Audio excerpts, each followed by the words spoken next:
सभी स्वास्थ्य प्रेमियों को मेरा नमस्कार। आज मैं बात करूंगा भोजन के विषय में एक बहुत आवश्यक तत्व, जो सबसे आवश्यक तत्व माना जाता है, जिसको सेलुलोज बोलते हैं, रुक्षांश बोलते हैं, या जिसको रेशा बोलते हैं, या जिसको फाइबर भी बोलते हैं।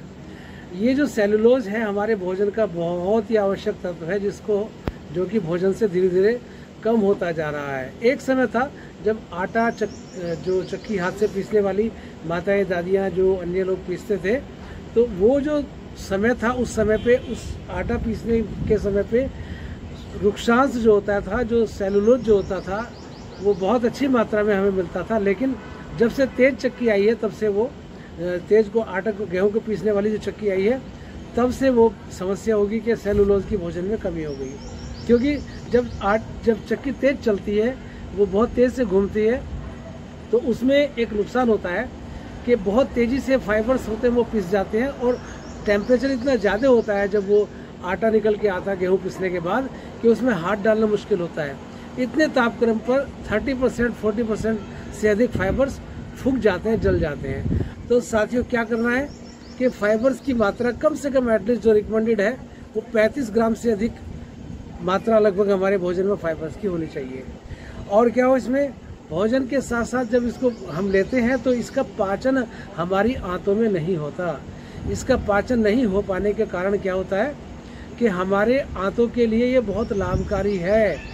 जो इंटेस्टाइनल पेरिस्टालसिस मूवमेंट जो होती है, आंतों की जो गति होती है, कर्माकुंचन गति एक आंतों में होती है, जो हमारे भोजन को नीचे लेके जाती है। पाचन के बाद भोजन को, जो मल को नीचे लेके जाती है, उसको बोलते हैं कर्माकुंचन गति, पेरिस्टालसिस मूवमेंट।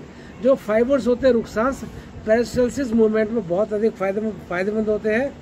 तो ये जो होल व्हीट फाइबर, जो आटे की, जिसको ब्रेड बोलते हैं, कुछ लोग अवेयर हैं कि हमें फाइबर्स लेने चाहिए, तो वो सोचते हैं कि होल व्हीट आटे की जो ब्रेड है, उसको लेने से, उसको खाने से हमारे अंदर उन अवयवों की कमी हो जाएगी जो फाइबर्स के रूप में हमें बॉडी में चाहिए। ऐसा नहीं है। वो इतना बारीक होता है, इतना बारीक हो जाता है, वो फाइबर पिस के इतना जल जाता है कि वो फाइबर की मात्रा उसके अंदर बहुत कम हो जाती है।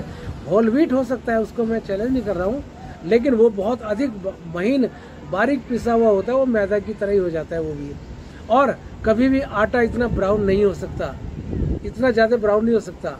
तो साथियों, होता क्या है कि जो भी हम फाइबर्स लेते हैं, उसका जो हमारी आंतों में बहुत अधिक लाभ क्या हुआ, नंबर 1 पेरिस्टालसिस मूवमेंट है, जो आंतों की जो गति है, कर्माकुंचन गति, जो हम मल को खाते हैं, यहाँ से शुरू हो जाती है ये मूवमेंट। इसोफेगस पे भी इसोफेगस मूवमेंट होती है, और ये इंटेस्टाइन, स्टमक से आगे जो स्मॉल इंटेस्टाइन और लार्ज इंटेस्टाइन वाला पार्ट, ये मूवमेंट होती है, मल को आगे, फेकल मैटर को आगे खींचने के, धकेलने का काम करती है। एक बात। दूसरा क्या काम होता है?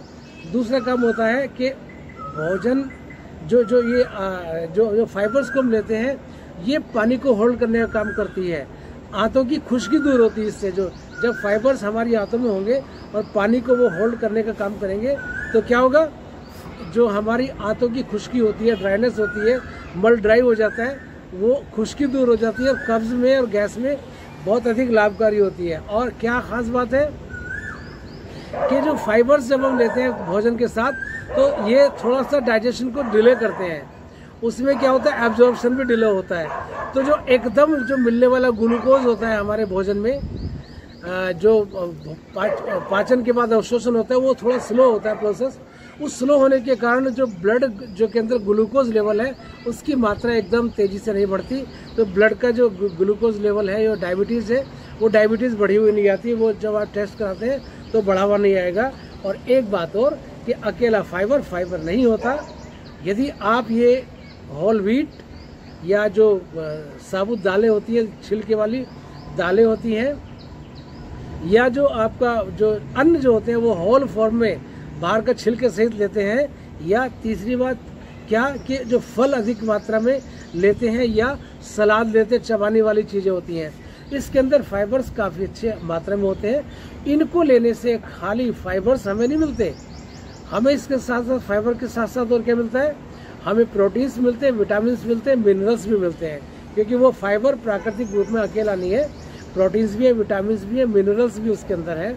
तो ये अनन्य लाभकारी है फाइबर्स। और खाएं फाइबर्स, फाइबर युक्त भोजन को लें। फल, सलाद और ये अंकुरित अधिक मात्रा में ले तो ये नेचुरल फाइबर होते हैं हमारी बॉडी के लिए।